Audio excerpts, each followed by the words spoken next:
மதிமுகம் செய்திகள். இன்றைய முக்கிய நிகழ்வுகளை பார்ப்பதற்கு முன்பாக தலைப்புச் செய்திகளை பார்க்கலாம். சேலத்தில் முதலமைச்சர் மு க ஸ்டாலின் தேர்தல் பிரச்சாரம். திமுக வேட்பாளர்களை ஆதரித்து முதல்வர் வாக்கு சேகரிப்பு. ரயில்வே ஊழியர்களுக்கு தபால் வாக்கு மறுப்பு. மதிமுக பொதுச் செயலாளர் வைகோ கண்டனம். திருச்சி மக்களவை தொகுதியில் போட்டியிடும் மதிமுகவிற்கு தீப்பெட்டி சின்னத்தை ஒதுக்கீடு செய்தது மகிழ்ச்சி அளிப்பதாக துரை வைகோ பேட்டி. பாஜக அரசை வீட்டுக்கு அனுப்பும் வரை திமுகவினர் தூங்க மாட்டார்கள். மதுராந்தகம் தேர்தல் பிரச்சாரத்தில் உதயநிதி ஸ்டாலின் பேச்சு. பிரதமர் மோடி ஆட்சி பொறுப்பேற்றதில் இருந்து ஒன்றிய அரசு 150 லட்சம் கோடி கடன் வாங்கியுள்ளது. பிரியங்கா காந்தி குற்றச்சாட்டு. முதலமைச்சர் மு க ஸ்டாலின் சேலம் கடைவீதிகளில் நடந்து சென்று பொதுமக்களை சந்தித்து திமுக வேட்பாளர் TM செல்வகணபதிக்கு வாக்கு சேகரித்தார். முதலமைச்சர் மு க ஸ்டாலின் தமிழ்நாடு முழுவதும் இந்தியா கூட்டணி வேட்பாளர்களை ஆதரித்து தீவிர தேர்தல் பிரச்சாரம் மேற்கொண்டு வருகிறார். அதன்படி 29ஆம் தேதி தர்மபுரியில் பிரம்மாண்டமான தேர்தல் பிரச்சார பொதுக்கூட்டத்தில் கலந்து கொண்டு பேசினார். இந்நிலையில் சேலம் மாவட்டம் ஆத்தூர் அருகே உள்ள பெத்தநாயக்கன் பாளையத்தில் நடக்கும் பிரம்மாண்ட தேர்தல் பிரச்சார கூட்டத்தில் கலந்து கொண்டு பேசினார். இதில் சேலம் தொகுதி திமுக வேட்பாளர் TM செல்வகணபதி, கள்ளக்குறிச்சி திமுக வேட்பாளர் மலையரசன் ஆகியோரை ஆதரித்து வாக்கு சேகரித்தார். முன்னதாக பழைய பேருந்து நிலையத்தை ஒட்டிய பகுதிகளில் நடந்து சென்று திமுக வேட்பாளர் TM செல்வகணபதிக்கு ஆதரவாக வாக்கு சேகரித்தார். அக்ரஹாரம், கடைவீதி ஆகிய பகுதிகளில் கூடியிருந்த ஆயிரக்கணக்கான பொதுமக்களை சந்தித்து உதயசூரியன் சின்னத்திற்கு வாக்களிக்குமாறு கேட்டுக் கொண்டார். திருச்சி மக்களவை தொகுதியில் போட்டியிடும் மதிமுகவிற்கு தீப்பெட்டி சின்னத்தை ஒதுக்கி தேர்தல் ஆணையம் உத்தரவிட்டுள்ளது. திமுக கூட்டணியில் இடம்பெற்றுள்ள மதிமுகவிற்கு திருச்சி மக்களவை தொகுதி ஒதுக்கப்பட்டுள்ளது. இங்கு மதிமுகவின் முதன்மை செயலாளர் துரை வைகோ வேட்பாளராக அறிவிக்கப்பட்டுள்ளார். இந்த தேர்தலில் பம்பரம் சின்னத்தில் போட்டியிட வேண்டும் என மதிமுக விரும்பியது. இது தொடர்பாக தேர்தல் ஆணையத்திற்கு கோரிக்கை வைக்கப்பட்டது. ஆனால் 2 தொகுதிகளுக்கு மேல் போட்டியிட்டால் மட்டுமே ஒரே சின்னம் ஒதுக்கப்படும் என தேர்தல் ஆணையம் தரப்பில் தெரிவிக்கப்பட்டது. எனவே மதிமுக சார்பில் இது தொடர்பாக சென்னை உயர்நீதிமன்றத்தில் வழக்கு தொடுக்கப்பட்டது. இந்த வழக்கை விசாரித்த உயர்நீதிமன்றம் வழக்கை முடித்து வைத்து உத்தரவிட்டது. இதனால் பம்பரம் சின்னம் கிடைப்பதில் மதிமுகவிற்கு தொடர்ந்து சிக்கல் நிலவி வந்தது. இந்நிலையில் திருச்சி மக்களவை தொகுதியில் மதிமுக சார்பில் போட்டியிடும் துரை வைகோவிற்கு தீப்பெட்டி சின்னம் ஒதுக்கீடு செய்யப்பட்டுள்ளது. இதுகுறித்து செய்தியாளர்களிடம் பேசிய துரை வைகோ, மக்களவை தேர்தலில் மதிமுகவுக்கு தீப்பெட்டி சின்னத்தை தேர்தல் ஆணையம் ஒதுக்கியது மகிழ்ச்சி அளிப்பதாக தெரிவித்தார். என்ன ஏமாற்றம், எங்களுக்கு சந்தோஷமா இருக்கு. நாங்க என்ன பம்பரம் கிடைச்சிருந்தா சந்தோஷம். பம்பரமுக்கு பதில் அடுத்து நாங்க கேட்டது நாங்க எதிர்பார்த்த தீப்பெட்டி. ஏன்னா தீப்பெட்டி போட்டது பல அர்த்தங்கள் இருக்கு. உங்களுக்கு நான் யார்ட்டையும் கோஷங்கள் நீங்க முழக்கமிட்டாங்க பாத்தீங்களா? இந்த பாசிசத்தை ஜனநாயகத்துக்கு எதிரான சக்திகளை சுட்டெரிக்கும் தீப்பெட்டிங்கிறது நாங்க சொன்னோம். அந்த கோஷத்துக்கு சரி, அன்றாட சாதாரண ஜனங்களுக்கு புரியுற ஒரு சின்னம்னால எங்களுக்கு பிடிச்ச சின்னம் தீப்பெட்டி. அதனால நாங்க என்ன எதிர்பார்த்தோமோ அது கிடைச்சிருக்கு. எங்களுக்கு சந்தோஷம். விரிவான செய்திகள். புதுடெல்லி குடியரசுத் தலைவர் மாளிகையில் நடைபெறும் விழாவில் LK அத்வானி உள்ளிட்டோருக்கு குடியரசுத் தலைவர் திரௌபதி முர்மு பாரத ரத்னா விருதுகளை வழங்கி கௌரவித்தார். நாட்டிலேயே மிக உயரிய விருதாக கருதப்படும் பாரத ரத்னா விருதுகளை வழங்கும் விழா குடியரசுத் தலைவர் மாளிகையில் நடைபெற்றது. இந்தியாவின் மறைந்த முன்னாள் பிரதமர்கள் நரசிம்மராவ், சரண் சிங் உள்ளிட்டோருக்கு வழங்கப்பட்ட பாரத ரத்னா விருதுகளை அவர்களது குடும்பத்தினர் பெற்றுக் கொண்டனர். நரசிம்மராவ் சார்பில் அவரது மகன் PP பிரபாகர் ராவ் பெற்றுக் கொண்டார். சரண் சிங் சார்பில் அவரது பேரன் ஜெயந்த் சௌத்ரி குடியரசுத் தலைவரிடமிருந்து விருதினை பெற்றுக் கொண்டார்.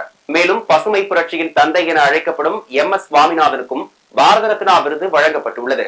அவர் கடந்த ஆண்டு காலமான நிலையில் அவரது குடும்பத்தினர் விருதினை பெற்றுக் கொண்டனர். தொடர்ந்து மறைந்த பீகார் மாநில முன்னாள் முதல்வரும் சோசலிச தலைவருமான கற்பூரி தாக்கூருக்கு பாரத ரத்னா விருது வழங்கப்படுகிறது. பிரதமர் மோடி ஆட்சி பொறுப்பேற்றதில் இருந்து தற்போது வரை ஒன்றிய அரசு 150 லட்சம் கோடி கடன் வாங்கியுள்ளது என்று காங்கிரஸ் பொதுச் செயலாளர் பிரியங்கா காந்தி தெரிவித்துள்ளார். இது தொடர்பாக சமூக வலைதளத்தில் பதிவிட்டுள்ள அவர், சுதந்திரம் அடைந்ததில் இருந்து 67 ஆண்டுகளாக 2014 வரை நாட்டின் மொத்த கடன் 55 லட்சம் கோடி. கடந்த 10 ஆண்டு கால மோடி ஆட்சியில் மட்டும் நாட்டின் கடன் 205 லட்சம் கோடியாக அதிகரித்துள்ளது. நடப்பு நிதியாண்டில் மேலும் 14 லட்சம் கோடி கடன் வாங்க உள்ளதாக நிதி அமைச்சகம் கூறியுள்ளது. மோடி ஆட்சி பொறுப்பேற்றதில் இருந்து தற்போது வரை ஒன்றிய அரசு 150 லட்சம் கோடி கடன் வாங்கியுள்ளதாக பிரியங்கா காந்தி குறிப்பிட்டுள்ளார். கடந்த 10 ஆண்டுகளாக வேலையில்லா திண்டாட்டம், பணவீக்கம், பொருளாதார நெருக்கடி போன்ற சுமைகள் அதிகரித்து வரும் நிலையில் பாஜக அரசு பொதுமக்களுக்கு நிவாரணம் கொடுக்காமல் ஏன் மக்களை கடனில் மூழ்க செய்துள்ளது என பிரியங்கா காந்தி கேள்வி எழுப்பியுள்ளார். பாஜக அரசை வீட்டுக்கு அனுப்பும் வரை திமுகவினர் தூங்க மாட்டார்கள் என அமைச்சர் உதயநிதி ஸ்டாலின் தெரிவித்துள்ளார். தமிழ்நாட்டில் பிரதானமாக திமுக, அதிமுக, பாஜக, நாம் தமிழர் கட்சி என 4 முனை போட்டி நிலவுகிறது. குறிப்பாக திமுக கூட்டணி சார்பில் வேட்பாளர்களுக்கு ஆதரவாக முதல்வர் மு க ஸ்டாலின், உதயநிதி ஸ்டாலின் உள்ளிட்ட அமைச்சர்கள், அக்கட்சியின் மூத்த தலைவர்கள் தொகுதி வாரியாக தீவிர பிரச்சாரத்தில் ஈடுபட்டுள்ளனர். அந்த வகையில் மதுராந்தகம் பேருந்து நிலையம் அருகே காஞ்சிபுரம் திமுக வேட்பாளர் செல்வத்திற்கு ஆதரவாக அமைச்சர் உதயநிதி ஸ்டாலின் பரப்புரை மேற்கொண்டார். அப்போது பேசிய அவர், மதுராந்தகம் ஏரி 100 கோடி மதிப்பீட்டில் தூர்வாரப்பட்டு செய்யூர், மதுராந்தகம் மாணவ மாணவிகள் பயன்பெறும் வகையில் அரசு கல்லூரிகள் அமைக்கப்படும் என தெரிவித்தார். தொடர்ந்து பேசிய அவர், கடந்த 10 வருட ஆட்சி காலத்தில் நரேந்திர மோடியின் நண்பர் அதானி குடும்பம் மட்டும்தான் எல்லா வசதிகளையும் அனுபவித்ததாக குற்றம் சாட்டினார். மேலும் பாஜக அரசை வீட்டுக்கு அனுப்பும் வரை திமுகவினர் தூங்க மாட்டார்கள் என அமைச்சர் உதயநிதி ஸ்டாலின் உரையாற்றினார். கொரோனா 2வது பேரலை, கோவிட் தொற்று 2வது பேரலை. திரு ஒன்றிய பிரதமர் திரு நரேந்திர மோடி அவர்கள் வந்து உங்களை பார்த்தாரா? வந்து நலம் விசாரிச்சாரா? என்ன பண்ணாரு? என்ன சொன்னாரு? எல்லாரும் வீட்டுக்குள்ள போய் ஒளிஞ்சுக்கோங்க, வீட்டை விட்டு 6 மாசம் வெளில வராதீங்க, பூட்டிக்கோங்க, வீட்டை விட்டு வெளில வந்தீங்கன்னா உங்களை எல்லாம் கைது செய்வோம் சொன்னாரா இல்லையாமா? ஊசி கேட்டோம், ஊசி வேணும், தமிழ்நாட்டு மக்களுக்கு ஊசி போடணும், ஊசி வேணும்னு கேட்டோம். ஆனா ஊசி கொடுக்கவே இல்லை. ஊசி தயாரிக்கிறதுக்கு உரிமையும் கேட்டோம், அதுவும் நமக்கு தரவே இல்லை. ஆனா ஒண்ணு மட்டும் தான் பண்ணாரு திரு நரேந்திர மோடி அவர்கள். என்ன பண்ணாரு? எல்லாரும் ஒரு நாள் வெளில வாங்க, எல்லாரும் விளக்கு பிடிங்க, விளக்கு பிடிச்சிட்டு தட்டை வச்சு சட்டம் போடுங்க. நீங்க இருக்கிற சட்டத்துல கொரோனா வைரஸ் பயந்து ஓடி போயிடும் சொன்னாரு நரேந்திர மோடி அவர்கள். எத்தனை பேர் பண்ணீங்க? சில பேர் பயத்துல பண்ணிருக்கீங்க. விடுதலை சிறுத்தைகள் கட்சியினருக்கு பானை சின்னம் ஒதுக்கீடு செய்யப்பட்டுள்ளது. வருகின்ற நாடாளுமன்ற தேர்தலில் தமிழகத்தில் திமுக கூட்டணியில் விடுதலை சிறுத்தைகள் கட்சியினர் சிதம்பரம், விழுப்புரம் ஆகிய 2 தொகுதிகளில் போட்டியிட உள்ளனர். இதில் சிதம்பரம் தொகுதியில் நாடாளுமன்ற உறுப்பினராக திருமாவளவனும், விழுப்புரம் தொகுதியில் நாடாளுமன்ற உறுப்பினராக ரவிக்குமாரும் போட்டியிடுகின்றனர். இந்நிலையில் விடுதலை சிறுத்தைகள் கட்சிக்கு சின்னம் ஒதுக்கப்படாத நிலையில் பானை சின்னம் கேட்டு இந்திய தேர்தல் ஆணையத்திடம் அக்கட்சியின் சார்பாக விண்ணப்பம் அளித்திருந்தனர். ஆனால் இந்திய தேர்தல் ஆணையம் சின்னம் ஒதுக்கீடு செய்ய மறுத்துவிட்டது. வேட்புமனு வாபஸ் பெற்றுக்கொள்ள இன்று கடைசி நாள் என்பதால் இறுதிக்கட்ட வேட்பாளர்கள் பட்டியலை வெளியிடும் பணி தீவிரமாக நடந்து கொண்டிருந்தது. மேலும் சுயேட்சை வேட்பாளர்களுக்கு சின்னங்கள் ஒதுக்கீடு செய்யப்பட்டன. அதன்படி விடுதலை சிறுத்தைகள் கட்சிக்கு பானை சின்னம் ஒதுக்கீடு செய்யப்பட்டுள்ளது. இதன் மூலம் வரும் மக்களவைத் தேர்தலில் சிதம்பரத்தில் திருமாவளவனும், விழுப்புரத்தில் ரவிக்குமாரும் பானை சின்னத்தில் போட்டியிடுவது உறுதி செய்யப்பட்டுள்ளது. முதலமைச்சர் மு க ஸ்டாலின் வருகையை ஒட்டி ஈரோட்டில் 2 நாட்கள் ட்ரோன் பறக்க தடை விதிக்கப்பட்டுள்ளது. நாடாளுமன்ற தேர்தலை முன்னிட்டு திமுக மற்றும் அதன் கூட்டணி கட்சி வேட்பாளர்களை ஆதரித்து திமுக தலைவரும் முதலமைச்சருமான மு க ஸ்டாலின் தமிழகம் முழுவதும் பிரச்சார பொதுக்கூட்டங்களில் பங்கேற்று பேசி வருகிறார். அந்த வகையில் ஈரோடு நாடாளுமன்ற தொகுதி திமுக வேட்பாளர் KE பிரகாஷை ஆதரித்து ஈரோட்டில் நாளை முதலமைச்சர் மு க ஸ்டாலின் பிரச்சாரம் செய்ய உள்ளார். இதற்கான பொதுக்கூட்டம் ஈரோடு அருகே சின்னியம்பாளையத்தில் நடைபெற்றது. இதனை முன்னிட்டு முதலமைச்சர் மு க ஸ்டாலின் இன்று ஈரோட்டிற்கு வருகை தருகிறார். இந்நிலையில் முதலமைச்சர் வருகையை ஒட்டி ஈரோட்டில் பாதுகாப்பு ஏற்பாடுகள் பலப்படுத்தப்பட்டுள்ளன. அதன் ஒரு பகுதியாக ஈரோட்டில் இன்றும் நாளையும் ட்ரோன்கள், ஆளில்லா விமானங்கள் உள்ளிட்டவற்றை பறக்கவிட தடை விதித்து ஈரோடு மாவட்ட காவல் கண்காணிப்பாளர் ஜவஹர் உத்தரவிட்டுள்ளார். கருணையை போற்றும் கிறிஸ்தவர்களுக்கு மறுமலர்ச்சி திமுக சார்பில் ஈஸ்டர் தின வாழ்த்துக்களை மதிமுக பொதுச் செயலாளரும் மாநிலங்களவை உறுப்பினருமான வைகோ தெரிவித்தார்.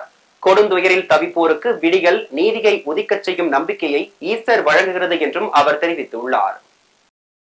ஈஸ்டர் பண்டிகையை ஒட்டி அவர் வெளியிட்டுள்ள வாழ்த்துச் செய்தியில், இருளை கிழித்து ஒளி எழுதல் போல ஒரு புனித வெள்ளிக்கிழமை அன்று சிலுவையில் அறையப்பட்டு மனித குலத்தின் அவலத்தை போக்க ரத்தம் சிந்திய கிறிஸ்து இயேசுநாதர் 3ஆம் நாள் உயிர்த்தெழுந்த உன்னதத்தை ஈஸ்டர் பண்டிகையாக உலகமெங்கும் உள்ள கிறிஸ்தவ பெருமக்கள் கொண்டாடுவதாக வைகோ தெரிவித்துள்ளார். கொடுந்துயரில் தவிப்பவர்களுக்கும், மரண இருளில் கலங்குகின்றவர்களுக்கும், அநீதியின் பாரத்தால் நசுக்குண்டவர்களுக்கும் விடியலும் நீதியும் ஒரு நாள் உதிக்கவே செய்யும் என்ற நம்பிக்கையை அவர்களது மனங்களில் ஈஸ்டர் வழங்குவதாக வைகோ தெரிவித்துள்ளார். முதலமைச்சர் மு க ஸ்டாலின் தலைமையில் தமிழகத்தில் அற்புதமான ஆட்சி அமைந்துள்ளதாக தெரிவித்துள்ள வைகோ, கூட்டாட்சி தத்துவம் வெற்றி பெறவும், மாநில சுயாட்சி மலரவும், சனாதன இந்துத்துவா சக்திகளின் முயற்சிகளை முறியடிக்கவும் இந்நாளில் சபதம் ஏற்போம் எனவும் தெரிவித்துள்ளார். மேலும் மரண பயங்கரத்துக்கு ஆளாகி துயர இருளிலும் கண்ணீரிலும் துடிதுடித்து வாடும் ஈழ தமிழ் மக்களுக்கும் நீதி கிடைக்கும், விடிகள் உதிக்கும். அதற்காக இந்த ஈஸ்டர் திருநாளில் தமிழ் குலம் உறுதி எடுக்கட்டும் எனவும் வைகோ தெரிவித்துள்ளார். கருணையை போற்றும் கிறிஸ்தவ பெருமக்களுக்கு மறுமலர்ச்சி திராவிட முன்னேற்ற கழகத்தின் சார்பில் ஈஸ்டர் பண்டிகை வாழ்த்துக்களை தெரிவித்துக் கொள்வதாக வைகோ தமது அறிக்கையில் குறிப்பிட்டுள்ளார். வரும் 13, 14, 15 ஆகிய தேதிகளுக்கான எடப்பாடி பழனிசாமியின் பிரச்சார சுற்றுப்பயண திட்டம் மாற்றம் செய்யப்பட்டுள்ளது. இதுகுறித்து அதிமுக தலைமை கழகம் வெளியிட்டுள்ள செய்திக்குறிப்பில், நடைபெறவுள்ள நாடாளுமன்ற தேர்தலில் அதிமுக சார்பிலும் அதன் தலைமையிலான கூட்டணி கட்சிகளின் சார்பிலும் போட்டியிடும் வேட்பாளர்களை ஆதரித்து பொதுச் செயலாளரும் சட்டமன்ற எதிர்க்கட்சி தலைவருமான எடப்பாடி பழனிசாமி தேர்தல் பிரச்சார சுற்றுப்பயணம் ஏற்கனவே அறிவிக்கப்பட்டிருந்தது. அதில் 13, 14, 15 ஆகிய தேதிகளுக்கான சுற்றுப்பயண திட்டம் கீழ்வருமாறு மாற்றம் செய்யப்பட்டுள்ளது. ஏப்ரல் 13ஆம் தேதி மாலை 4 மணிக்கு சிதம்பரம் தொகுதி காமராஜர் திடலிலும், மாலை 6 மணிக்கு பெரம்பலூர் தொகுதி துரையூர் சாலை கனரா வங்கி அருகிலும் பிரச்சாரம் மேற்கொள்கிறார். இதனைத் தொடர்ந்து 14ஆம் தேதியன்று 7:15 மணிக்கு துரையூர் பைபாஸ் கள்ளக்குறிச்சி தொகுதியிலும், மாலை 4:30 மணிக்கு ஆத்தூர் எம்ஜிஆர் திடலிலும், மாலை 5:30 மணிக்கு Thiyagadurgam road Kallakurichi Yamaha showroom எதிரிலும், இரவு 7 மணிக்கு விழுப்புரம் தொகுதியில் பிரச்சாரத்தில் ஈடுபட உள்ளார். மேலும் 15ஆம் தேதி காஞ்சிபுரம் தொகுதியில் வேன் பிரச்சாரம், மாலை 4 மணிக்கு மத்திய சென்னை தொகுதியில் தானா தெரு, புரசைவாக்கம் மற்றும் இரவு 7 மணிக்கு சென்னை தெற்கு தொகுதி வேளச்சேரி ரோடு, சின்னமலை ஆகிய பகுதிகளில் எடப்பாடி பழனிசாமி பிரச்சாரம் மேற்கொள்வதாக தெரிவிக்கப்பட்டுள்ளது. கொடைக்கானலில் கரடி சோலை அருகே உள்ள கிழங்கு பண்ணை வருவாய் நிலத்தில் ஏற்பட்ட திடீர் தீ விபத்தினால் பெரும் பரபரப்பு ஏற்பட்டுள்ளது. திண்டுக்கல் மாவட்டம் கொடைக்கானலில் கடந்த சில தினங்களாகவே வறண்ட வானிலை நிலவி வருகிறது. இதனால் கொடைக்கானலில் பல்வேறு இடங்களில் உள்ள பட்டா மற்றும் வனப்பகுதிகளில் தீ விபத்து ஏற்பட்டு வரும் நிலையில், கொடைக்கானலில் முக்கிய பகுதியாக உள்ள கரடி சோலை அருகே இருக்கக்கூடிய கிழங்கு பண்ணை என்ற வருவாய் நிலத்தில் தீ பற்றி எரிந்து வருகிறது. அருகில் வனப்பகுதியும் இருப்பதால் தீ பரவாமல் இருக்க வனத்துறையினரை வைத்து தீயை கட்டுக்குள் கொண்டுவரப்பட்டுள்ளதாக வனத்துறை அலுவலர் தெரிவித்துள்ளார். மேலும் பல்வேறு இடங்களில் தொடர்ந்து வறண்ட வானிலை நிலவி வருவதால் தீ ஏற்படுவதற்கான வாய்ப்புகள் அதிகமாகும் என வனத்துறையினர் தெரிவித்தனர். பல்வேறு மாவட்டங்களில் நடைபெற்ற நிகழ்வுகளை களத்தில் மதிமுகம் பகுதியில் தற்போது பார்க்கலாம்.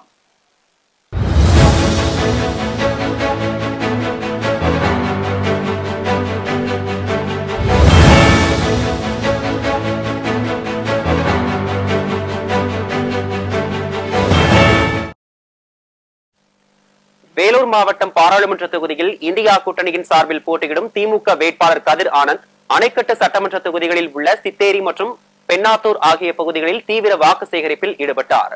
அப்போது பேசிய கதிர் ஆனந்த், மீண்டும் மோடி பிரதமரானால் விலைவாசி கடுமையாக உயரும் எனவும், தங்கம் விலை நாளுக்கு நாள் விலை உயர்ந்து ஏழை மக்கள் தங்கம் வாங்க முடியாத நிலை உள்ளதாக குற்றம் சாட்டினார். திருப்பத்தூர் மாவட்டம் எல்லையம்மன் கோவில் தெருவில் சில மாதங்களாக நகராட்சி நிர்வாகத்தால் விநியோகிக்கப்படும் குடிநீரில் கழிவு கலந்து புழுக்களுடன் வரும் அவல நிலை ஏற்பட்டு வருகிறது. இதனை அப்பகுதி மக்கள் வீடியோவாக எடுத்து சமூக வலைதளங்களிலும் பரவச் செய்துள்ளனர். இதனை சரி செய்ய வேண்டும் எனவும், இல்லையென்றால் சாலை மறியல் போராட்டத்தில் ஈடுபடுவோம் எனவும் அப்பகுதியினர் தெரிவித்தனர்.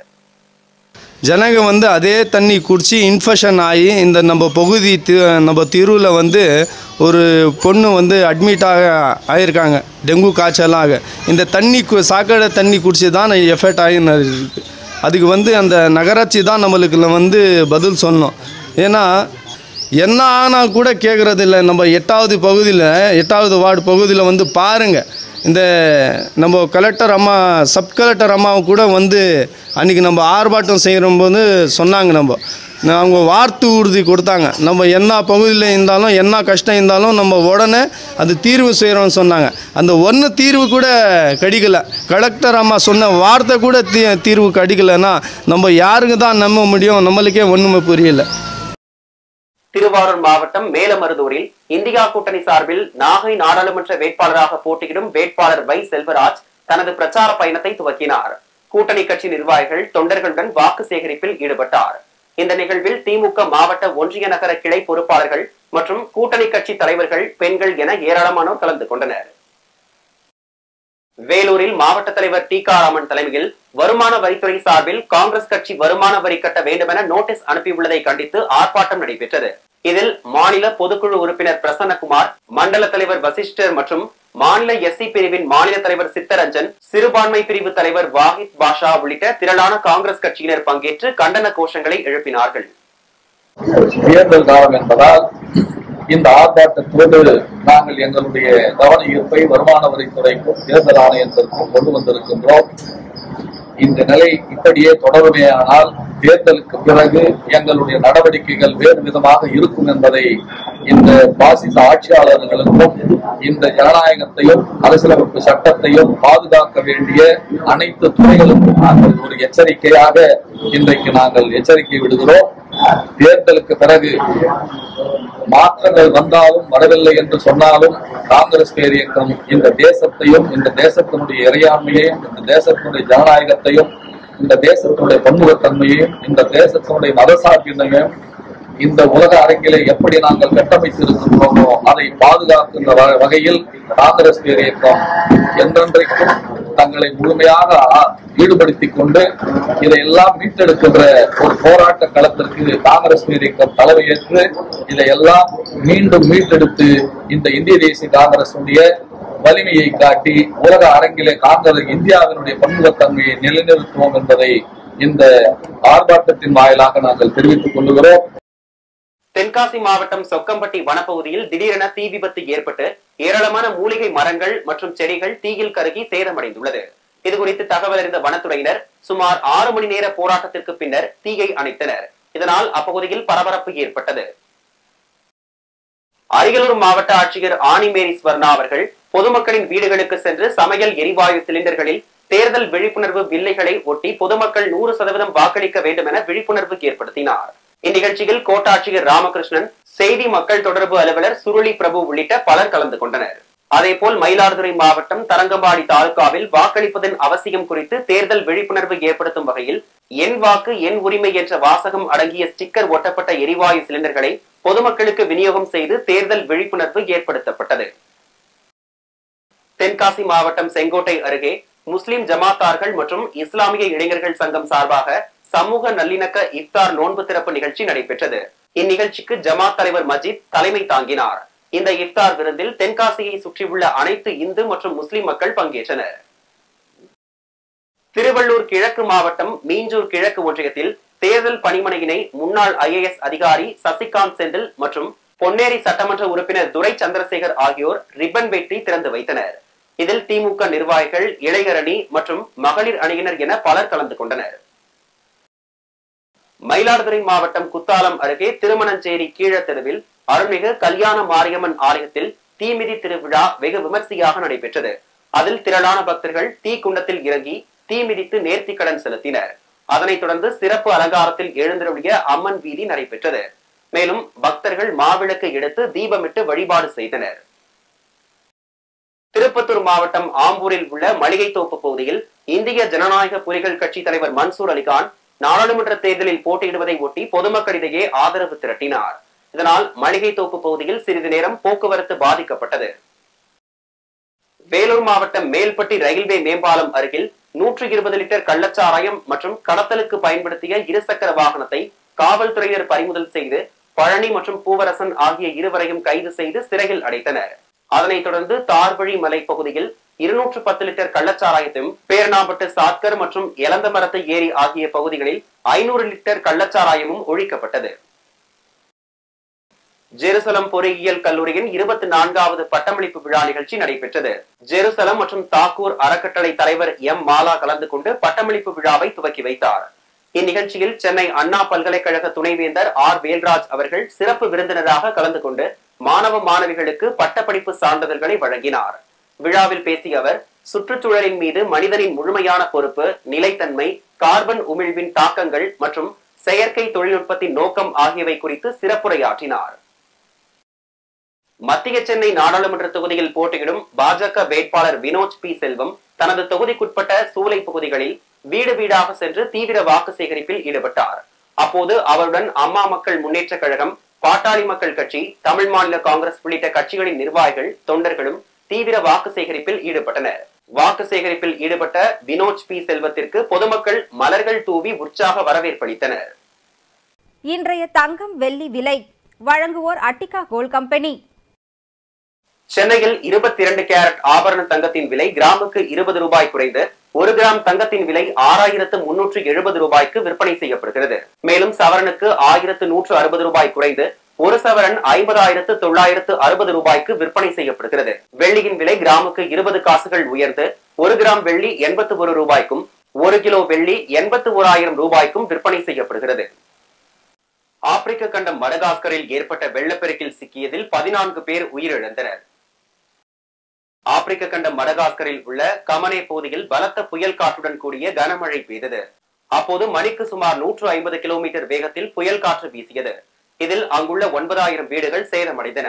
இதனைத் தொடர்ந்து பெய்த கனமழையால் கமனே நகர் முழுவதும் வெள்ளக்காடாக காட்சியளித்தன. எனவே வெள்ளத்தால் அதிகம் பாதிக்கப்பட்ட பகுதிகளில் வசிக்கும் மக்கள் பாதுகாப்பான இடங்களில் தங்க வைக்கப்பட்டு உள்ளனர்.